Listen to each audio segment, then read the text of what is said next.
So I recently watched Hamilton for the first time on Disney Plus. I actually had my son sit and watch it with me. He didn't pick up all of it, but he's into like musicals and music and dancing and all that stuff in general. So he enjoyed that and he appreciated some of the history of it. So thought it was a cool opportunity. But don't really want to focus on that so much. Interestingly, because we watched that, it made me think of the movie 1776, old movie. I think it's from the 70s.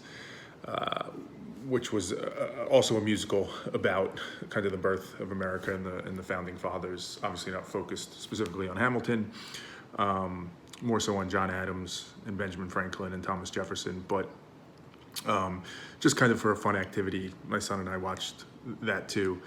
And I had a few thoughts that came out of watching that, because I haven't watched it in a long time. I probably last watched it when I was, I don't know, maybe a teenager.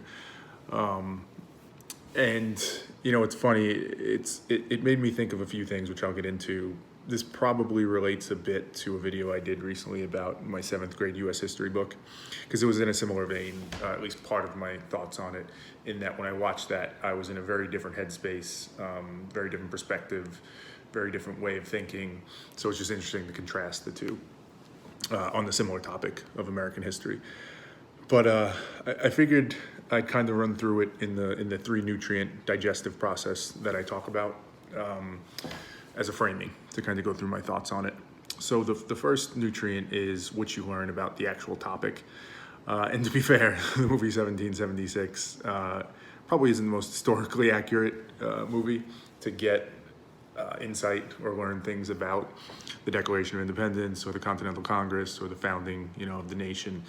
But it was interesting to just, anytime you watch history or something that's at least about history, you remember certain things that maybe you didn't before, some of the dynamics of which states agreed and didn't and what their arguments were to the extent it's accurate.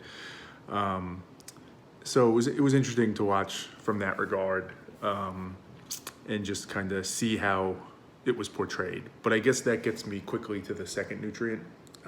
Not too much, again, in the first one, but the second nutrient is it teaches you something. It's an input about the person or the group communicating the message to you. So in this case, it's the writers, it's the creator, the director, the producer, whoever it is that put this movie together, who I'm actually not sure who it was. But and I think that was particularly interesting for me, because looking at it through the lens I look at it through now, which is trying to be much more objective and have much better perspective, wider perspective than I did when I was, let's call it 13. You start to appreciate certain aspects of it, the positive light in which many of the characters were portrayed, the way in which, probably the most interesting second nutrient to me, was the way in which they spoke about slavery in the movie. It was certainly addressed in there, and almost completely, aside from people from the South, right, the delegates from the South, some of them, it was spoken about as almost an obvious horrible thing, right? When Benjamin Franklin's talking to Thomas Jefferson about it, or the topic comes up in the Declaration of Independence, the way, Benjamin Franklin, John Adams, Thomas Jefferson, and other characters speak of it, it's almost like, of course, obviously, like, slavery is terrible, but there's some pragmatic issues as to how we need to think about it and address it. And it's like a deeply moving topic that people recognize its significance of. Now, to be fair, I wasn't there, so I don't know exactly how it was spoken about, what the thoughts were of these people when they were talking about that topic. I know what was written in the history books, I know some of the things that have come out since, and I know to an extent some of the facts, like Thomas Jefferson owned slaves, right, something like that. Now that's addressed a little bit in the movie, but again, the interesting second nutrient for me is it was interesting to watch. If you feel like that movie is representative somewhat of the thoughts of a good chunk of people at the time, and predominantly white people, because the people in that movie and the people that made the movie seemingly are predominantly white, it kind of shows a view of that, right? It gives you a little insight into how they thought about it. And it reminded me of, again, like they to their credit, they wanted to acknowledge that it was a terrible thing, and that slavery is bad. There wasn't any subjectivity in that. It was just objectively bad. What they did, though, as well, is, I don't want to say they rewrote history, but it's almost as though, like, they didn't want to get in to the nuance and the complexity of it. They wanted to gloss over that, right? And for obvious reasons, you would assume people that wrote this musical, this movie, are patriotic. They were proud of those events. Those events meant something to them. There's, again, I'm projecting or assuming a little bit here, but you can almost imagine a belief of like, we want the positives to be highlighted because those are worth it, and they should be celebrated, and there was great things that was done by these men. We don't want that slavery thing to get in the way so much. Like, of course it's terrible, we won't ignore it, but let's talk about it in such a way in which, it's simple, nobody's offended, because Thomas Jefferson and John Adams and others, like, they talked about how much they hated it. And they kind of simplify it to an extent and just try and make it an easy thing where you would imagine many people watching the movie at the time would feel very good about that. They would feel like, oh yeah, okay, yeah, they addressed it. But, of course, everybody that was helping to build the country that was good, not those delegates in the South, right? They were suspect from the beginning, apparently. They're still good, and they're still completely good.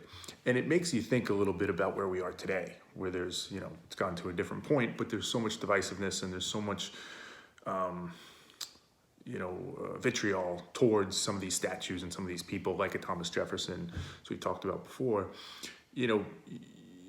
It kind of shows what happens in the long term. If you take that approach, which you could take in the 70s, which is, we'll address it lightly, we'll make pretend, or at least simplify it down as if the forefathers thought it was disgusting, and you perpetuate that, and that's the story that's told, and everybody kind of believes it. Once there's a crack in that, once people start to get an indication or start to come around, or for whatever the circumstance might be, that there's something suspect to that, it opens the floodgates, right?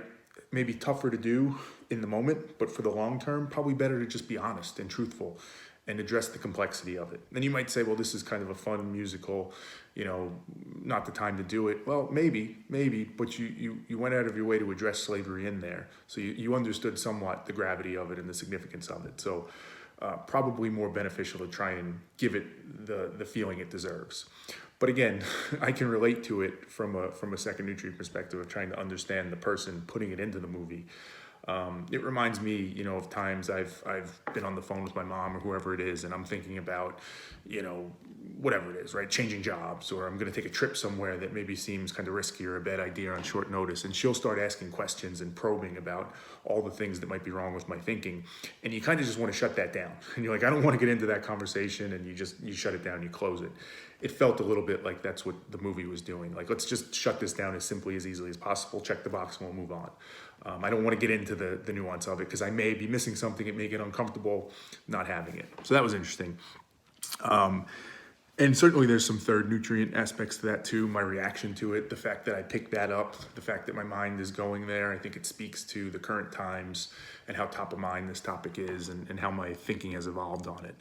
But the third nutrient point I wanted to focus on a little bit more was John Adams himself.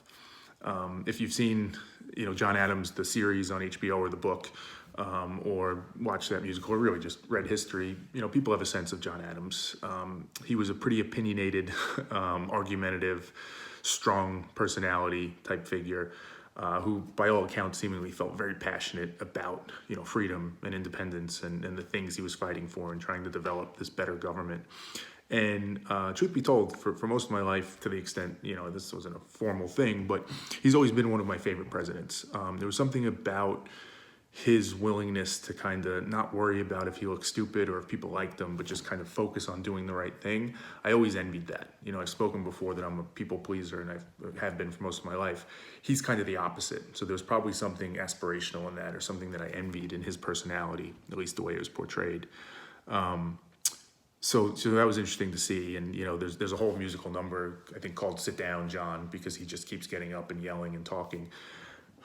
What's interesting, though, because I've always liked him and respected him, one of the things that came out of watching the movie again was his approach, right? It's counter to, the kind of a Drogo think better approach that I talk about, being very self-reflective, questioning, not focusing on certainty. John Adams' approach, again, this is through movies, so let's just run with that, was so certain. He was demanding people saw it the way he did because he was so certain he was right. And, the way history was written and told, seemingly he was right. I'm sure it's more complex than that. So, I think I've let that slide for my whole life because I was like, well, he was good enough. He was right.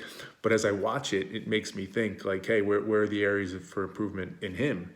And what does that mean for me that I've always valued that? How have I maybe lived my life in a certain way where I argued maybe more than I should have at times, or if I felt really certain because I admired John Adams a bit, that may have started to leak over into how I approach things when I felt really passionate or I felt really certain. So it just made me question that a little bit. And then just as an interesting thought exercise, thinking about the Continental Congress and the Declaration of Independence from, that perspective of could it have been done smoother or easier with different packaging, with a better approach, a better delivery mechanism by John Adams and perhaps some others, rather than that just very argumentative approach. Or, right, and I'm certainly open to this, perhaps the circumstance of that time and what they were trying to do, it required that passion and that demanding and that certainty because it was just so high stakes and it was so important. I'd personally like to think no. I'd personally like to think regardless of circumstance, thinking this way, refining and aligning your objective to the reality of the situation and the actions you take is always the right way to approach it. And there's, you got to figure out how to communicate effectively with people and not just lead with certainty and all that stuff. I'd like to think that's the right way, but who am I to say? Maybe John Adams and some of the other forefathers had it better. But interesting just to kind of think through as a thought exercise and again, run it through those 3 nutrients in the digestive system and see what comes out.